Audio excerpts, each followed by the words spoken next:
Donc nous lançons ScredInJed. Nous avons une fenêtre d'authentification donc au compte Microsoft, notamment de SharePoint. Une fois l'authentification faite, il faut donc s'identifier en tant qu'utilisateur. On retrouve ici l'interface avec l'ajout de fichiers, la synchronisation et l'actualisation. Voici l'ensemble de l'interface qui est proposée avec un code couleur dont la légende apparaît ici, qui vous permettra d'identifier rapidement les fichiers qui sont synchronisés, pas synchronisés avec SharePoint présent sur votre espace.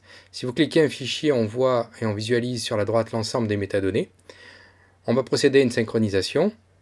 C'est relativement rapide. On met à jour l'interface et le code couleur se met à jour.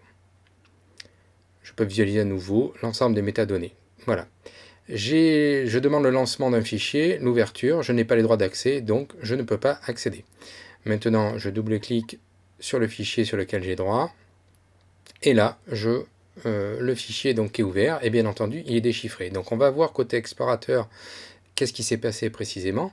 Donc on retrouve ici nos fameux fichiers dans notre espace local.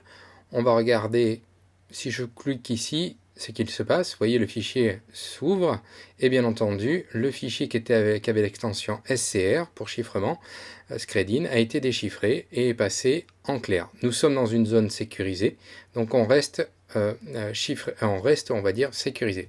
Maintenant, regardez à la fermeture du fichier, l'extension a changé et on est passé de manière automatique sur un fichier qui a été rechiffré.